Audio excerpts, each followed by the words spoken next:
I'm in the A3C weekend. Got one of the dopest emerging artists, Aklesso. Don't you go nowhere.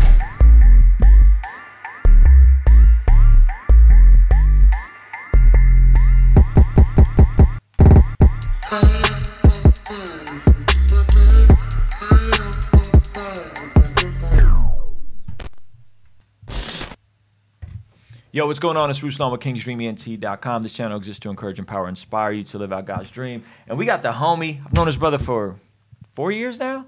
Four years. Man. What's up, Aklesso? How you feeling, bro? Good. I feel blessed. Yeah? Man. Thanks for pulling up, man. Hey, it's a pleasure. Yeah, man. It's a pleasure. A little overdue. Way overdue. Yeah. So we met 2015? Yeah, 15. Soul Rebel tour. Yep. You guys opened up, and you guys were super dope. You was doing a live band thing back then. Yeah. And then you connected with Eric Kingsley, and you did your first record. Was that 2016 or 2017? 2017. 2017. Yeah. And then we did. I think we did a second show at Liberty. Yeah, it was 2016. It was me, you, Foggy, Sarah. That was fun. That was fun. We had that like cool little venues, like a hall. Yeah. And I remember every time I came to Liberty, I just knew you always had Liberty on lock. Yeah. You were still trying to figure out your sound and the vibe, but it seems like once you got working in a steady state with Eric Kingsley, formerly known as Jungle Hype, you really kind of found your pocket with that first release. Yeah. And you was doing melodic stuff, you was singing, you was rapping, but your show was always dope. Yeah. Now it's came full circle. You just got off the tour with RG where y'all sold out a majority of those shows. 10 out of 14. 10 out of 14 shows. Crazy. And it seems like you're really catching your wave, really catching the clout you deserve. In my opinion, the clout you deserve. How does it feel? You know, it feels cool. Like, I feel like I'm just so, like, into the music and people that I really don't think about, like, you know, really, I guess, like, the clout of it. But it feels cool, like, you know, people, like, messing with the music, pulling up to the show, and people singing your songs and wanting to take pictures. Like, that's a cool feeling, you know? You got the merch. You know what I'm saying? You got the fully merched though. Oh, let me talk to them real quick. Let's go. Let's talk to them real quick. Let's go. You know what I'm I like that. When I saw that, I like that y'all did it. Y'all kind of splurged initially with the Champion hoodies initially, and I was like, how you gonna make money? Those blanks are so expensive. But y'all did it and y'all liked it, and then to see it like kind of grow and evolve, and people think it's like a movement. You know what I'm saying? It's dope, bro. Appreciate that, man. You know, we just trying to get a little paper, man. These bills is hard. You know what I'm saying? You are based in Miami, Florida. Miami. Your mom is Haitian. Yep. And your dad is from Togo. He's from Togolese. And so, are they first generation immigrants? Your mom's still in Haiti. She went back to Haiti, right? She's still in Haiti.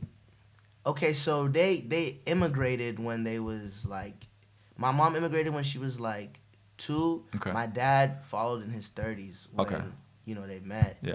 And then they had me in Miami. Okay. So does that make me a first generation or a second generation? Because I think you're technically second generation. Your parents are first generation. Like I'm first generation. You're second generation. Yo, I've been telling people on tour I'm first generation. Yo, I'm a liar. Can you look that up for us? What does that mean? Yo, I may be a liar. I might be wrong though, because I might be an immigrant because I wasn't born here. I think you may be the immigrant and I'm the first generation. We're gonna get to the bottom of it. Anyway, I ask this all the time because I'm an immigrant, because I think immigrants have a lot in common, or the children of immigrants, where we grow up with this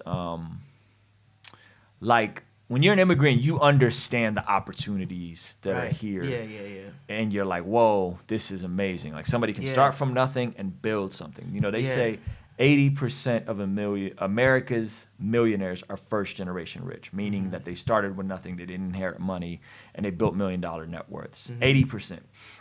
So I think I definitely grew up, because I'm an immigrant, with just this like, wow, I see the opportunity. And I feel like people who are whether they're the sons of immigrants or whatever, end up having a similar, I don't want to say chip on your shoulder, but just a similar outlook on life. Is that would you say it's a fair statement? I would agree. I would agree because okay, so growing up, my mom, her dad had no sense of education. Actually, when my grandfather lived in Haiti, they used to beat him all the time because he would sneak to try and go to school. So yeah, so my they used grandpa to beat him because he would want to go to school, and they wanted him to work the farms. So crazy. So at 11, I think it was like 9 or 11, between there, my grandfather ran away from home. Wow. He ran away from home and went to Port-au-Prince to get an education. Okay. Like lived on the streets and then tried to get an education. Yeah. Got an education, joined the army. In Haiti, army was kind of going crazy, so he left the army. Like he like jumped ship. Yep. Then they was trying to find him. Then a new president came into power. He came into power. Then he got money. Then I had my mom. And I guess my grandfather and I never met my grandma, but they weren't together. So then my grandfather had my mom kidnapped and took her to the States. Yeah, it was crazy like that. That's nuts, bro. Yeah. So then when my mom came to the States, my grandfather put so much money into her getting education. So my mom would always have the perfect grades, went to boarding school, went to Nova in South Florida, got her Juris Doctorate there. And then just really taught me about like working really hard, stuff like that. Yeah. So I feel that. Yeah. Did you find it? All right. First generation. First generation. Who moved to a different country. Because I would be a first generation. Became a citizen. Or yeah. Second gen is someone who was born from that parent who moved here from a different country. Okay, so I lied. I'm a second gen. Second generation. I'm a first generation. Enzo, are your parents from here? I'm a first generation immigrant. So you. I moved to from the Philippines. Okay, dope. Shout out to Enzo. Moved here when he was 7. I was 6. Moved here from Azerbaijan. Immigrants everywhere, bro. I love it. I love it. I was just trying to be the first at something, you know. Yeah. Well, there is definitely this thing that is instilled in you. I would say work ethic. I would say the viewing opportunity, not being afraid to work, and then there's also kind of how would you say it, like kind of having to play it safe sometimes. You know what I'm saying? What you mean by that? Like immigrants tend to be very like education centric. You know what I'm saying? Yup, 100%. You gotta go to college. You gotta have a backup plan. Yeah, my mom was you know that too. My mom was that too. Yeah. She didn't want me rapping. That's what I'm saying. Yeah. That's what I'm saying. Like, it's like, oh, that's not a real job. Yeah. You know what I'm saying? And it's like, yo, if you're an artist, you're an entrepreneur. You know what I'm saying? That's how I see it. And so I think you got clothing. You know what I'm saying? You got music that will develop residual income. It's digital real estate that you could, publishing that you could pass down to your kids. So you are an entrepreneur, but it's not always viewed that way. Yeah. You know what's crazy? So I think I was telling you, but I got a scholarship to the Naval Academy. And I got, the whole congressman letter, all that nominations, all that stuff. And if you know, the Naval Academy is like considered like Harvard. Like it's like a big, really big deal. Naval Academy is a big deal. So like my mom was really pressing me to go there because, I didn't grow up with my dad really. And, she had lost her law license because her partner committed fraud. So she was seeing that as like a way for me to make something out of myself, to have a better life than what we was living. A house like foreclosed, all that stuff. So then I had so much pressure like from my like pastors, my school, everybody pushing me. So I went. But I just felt like, I wanted to do music and ministry. So I left and I went to Liberty. And that was really hard on my mom because she felt like I just threw away my life, type thing. So wow, that's heavy, bro. It's heavy. Yeah. But I mean, we're here, you know. And God, it worked out. Yeah, it's still something this isn't an original quote or an original thought. Well, I've always thought this and felt this way. Andrew Yang said this, which I'm canvassing for Andrew Yang. Y'all should join the Yang Gang if you're not already in the Yang Gang. Andrew Yang said, he said, if you tell your parents that you want to be a lawyer, they'll celebrate it, and the federal government will give you a 6-figure federally insured loan, right? If you tell your parents you want to be an entrepreneur, they'll tell you you're crazy, and nobody's gonna give you a loan to start your business. You know what I'm saying? Yeah. But if you think about it, like, that's so backwards. Yeah. You know what I'm saying? It's so backwards because so many of us can be entrepreneurs. You know what I'm saying? So many of it, and it's such a open plane right now to write your own check. You ran track in college, right? On a very professional level. Yeah, I was good. Yeah. I was. There's kind of like how all immigrants have that thing in common, or the sons of immigrants, first generation, second generation.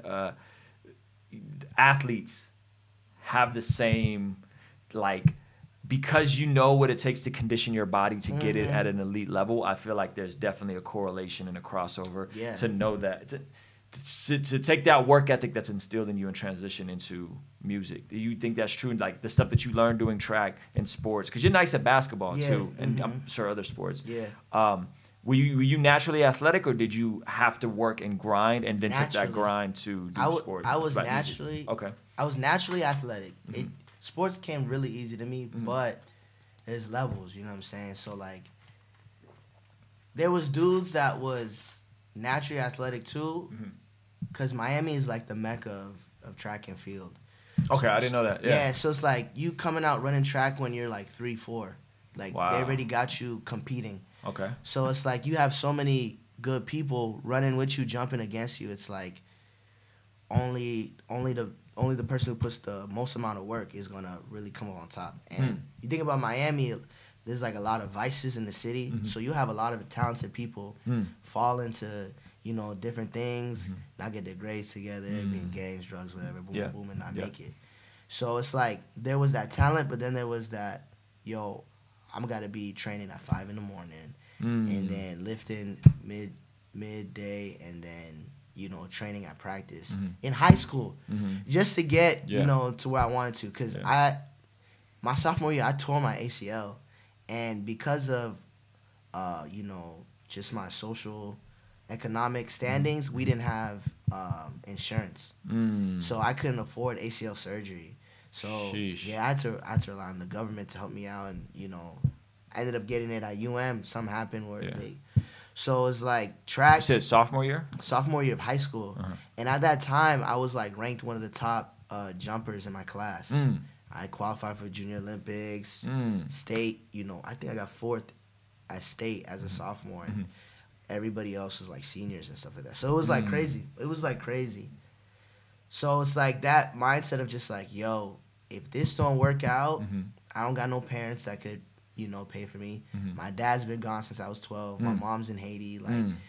Like it's literally this gotta work. This is it. It's gotta work. And I feel like in this music thing, that's the same mindset I have. It's just like, you know, this gotta work. You know, like I feel like God's been opening doors and making ways, but I feel like with other people I meet in music, when we have conversations, it's like, oh, well, you know, I can do this music, or, you know, I'll just work for my dad, or like do this. And like, I feel like people, even more so in our space, I feel people aren't as hungry as, you know, as most people. You know what I'm saying? I feel like, don't get me wrong, like I have a lot of friends, you know, in the CHA space that we all push each other. But outside of like my close friends that we do music with, and like the guys I mess with, the people I talk to is just like they're very lackadaisical about like the music. Like it's not as intense, you know. Maybe that may just be like my generation thing, people not taking stuff as serious. But I think the tough part is your generation, and I even hate like the whole your generation. I think it's such a silly conversation. Like back in my day, Aklesso, we didn't have smartphones and Spotify. You know what I'm saying? We used to have to go pay to get a record made, right? Not as many people made beats, so you paid more for beats.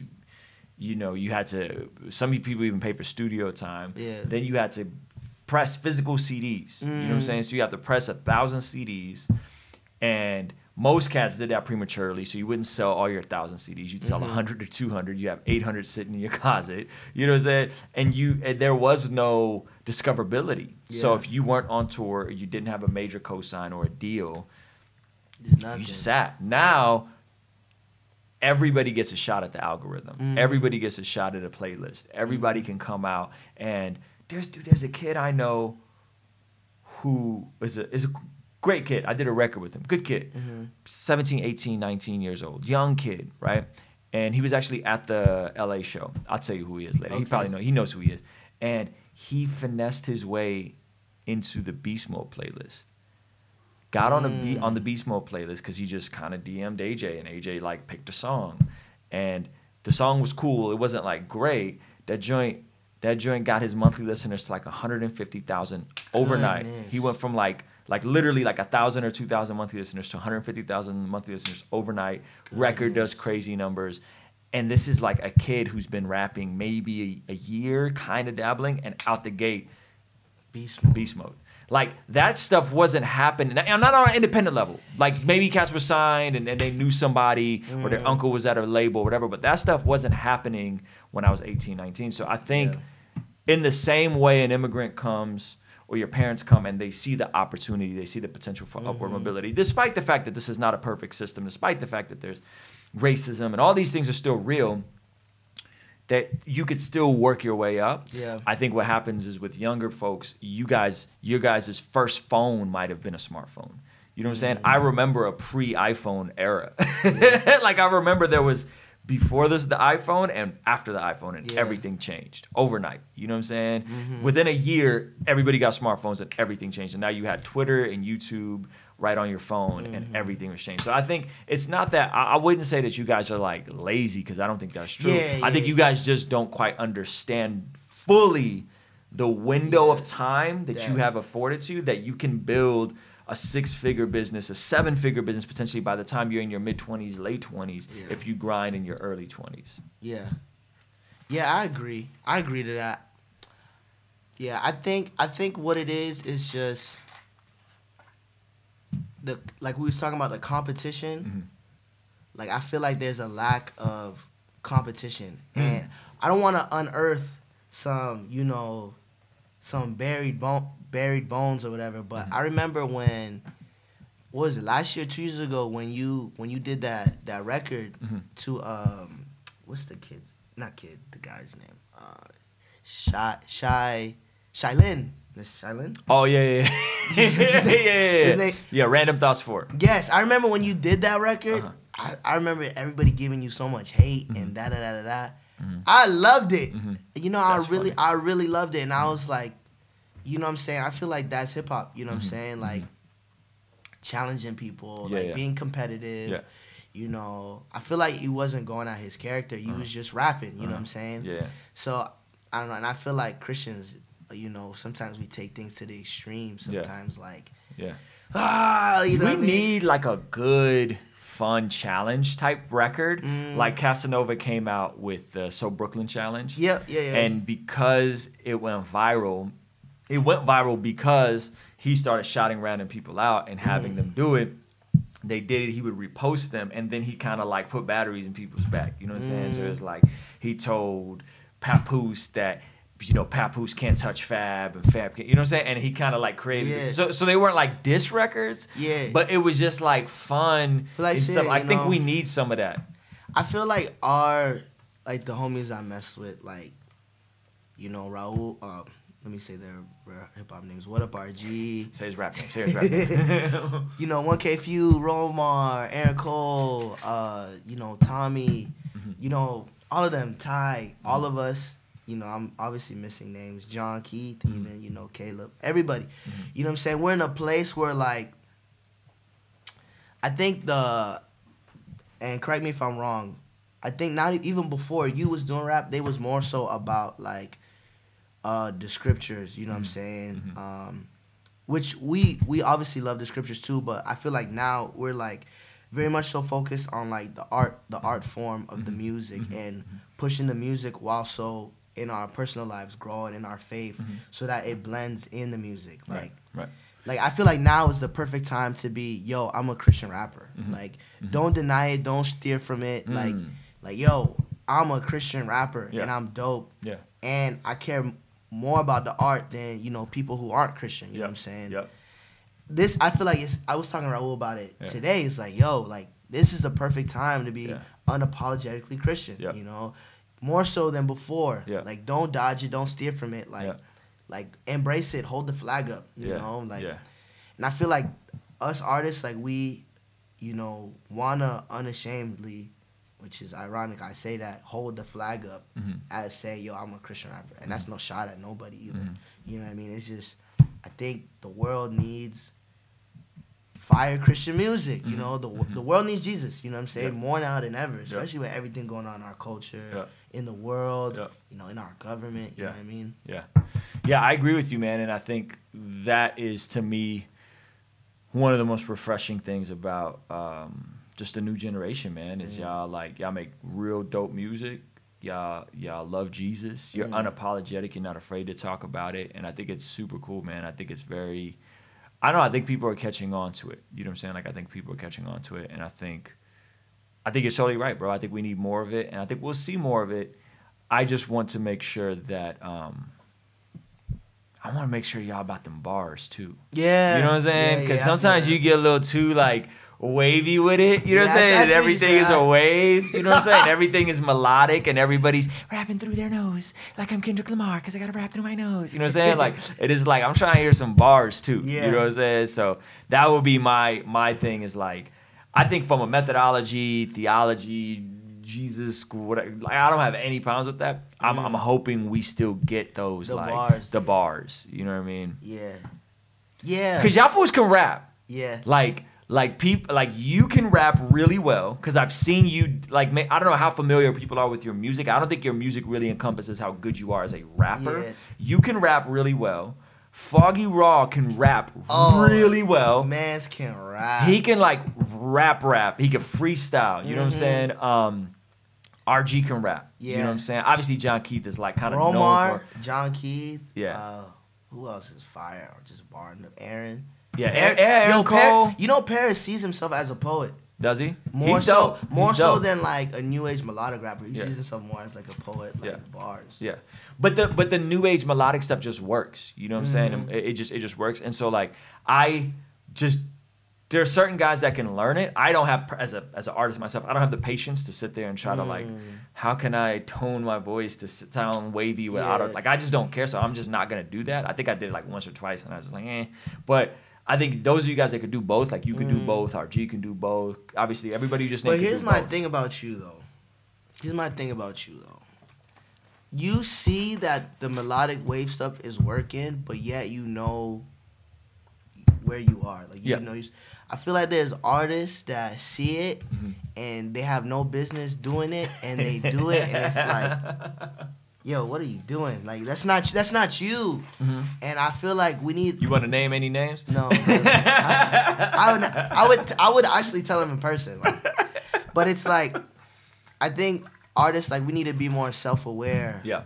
That's the only way, really. Like, if you're fired, I'm not saying don't try different things, but it's just like, don't do something for the sake of income or, for the sake of clout. Do something because you love it, and you know what I'm saying? Because that's how the space is going to grow. Yeah. If you're always just, we don't know, every song, we don't know what you, like, it's not you, then it's just going to be weird, you know? Yeah, and I think there's a degree of, like, I always go back to the basketball metaphor, right? Like I think in basketball, there's guys I play with. Like, I don't know if you know how well you know Chaz, but Chaz, I just had him. Oh, I know Chaz. Yeah, that's my dog. So Chaz's dad was in the NBA. I don't know if you know that. What? Yeah. I did not know that.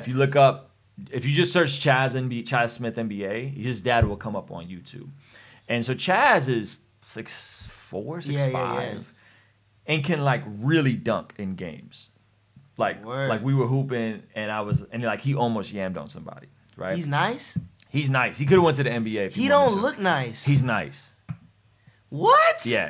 That man been holding out. He's nice. Like, he's nice. And so, like, if I'm like, did he play in college or anything like that, or he just wanted to do He played up to high school, and then he just wasn't feeling it, and he just fell back. You know what I'm saying? Word. Right around the time his vine started taking off. Oh yeah, but he's going crazy with it. Yeah. So Chaz is like a dude that, like, we could bring the ball up the court and could dunk on somebody. Like, I'm not dunking on somebody. You know what I'm saying? And it doesn't. I have, like, a personal goal. Like, I would love to dunk someday on a personal level and see if I could just condition my body to that point. Maybe that'll be my 2020 goal. But I'm not, like, I'm not dunking on anybody. Like there's certain limitations I have. So instead of me trying so hard to be the guy that dunks on somebody, how about I just learn how to shoot a 3-pointer really, really well, and I learn to pass the ball really, really well. Because it's not, ultimately we're trying to win the game. I don't need to showboat. I don't need to dunk. There's somebody that could dunk better than me. Right. You know what I mean?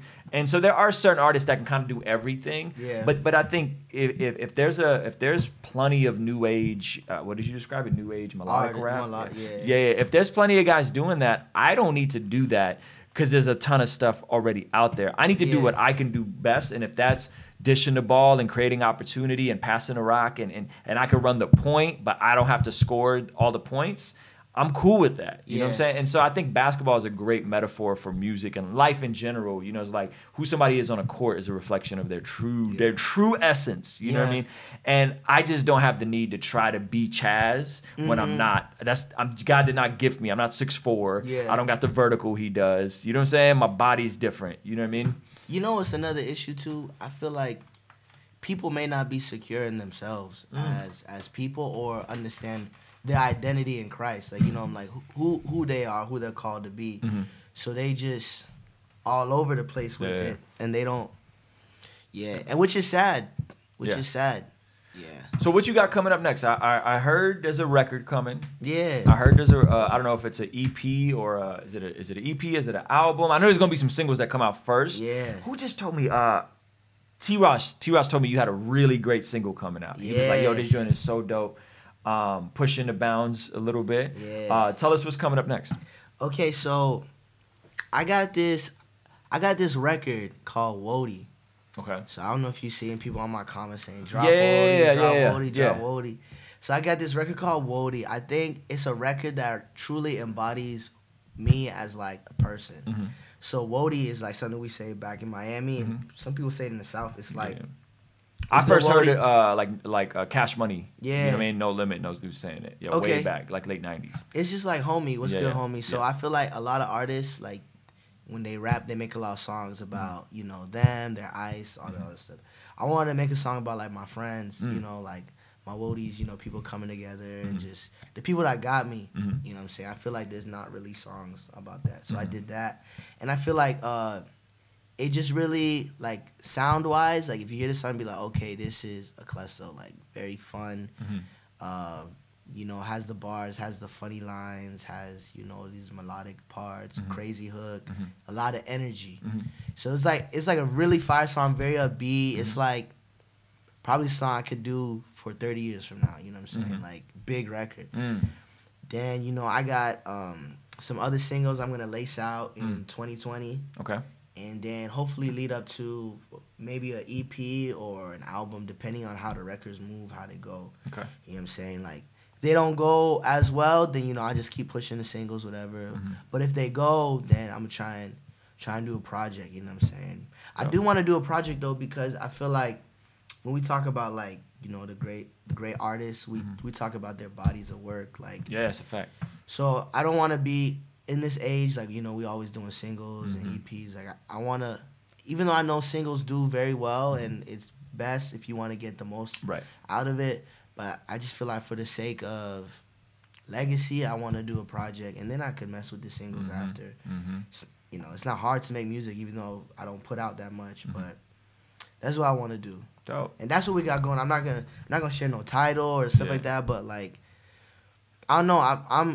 I'm glad I took so much time because I feel like I had to work on me. You know what I mean? Like, you know, just going through a lot as like a young man and a lot of family issues. I feel like since I'm like, you know, I'm a Christian rapper, I want to be true to who I am. You know what I'm saying? If I'm like dealing with stuff, I don't want to be putting that on music. And then, you know, hurting kids or people who are listening to my music. Like, I want to.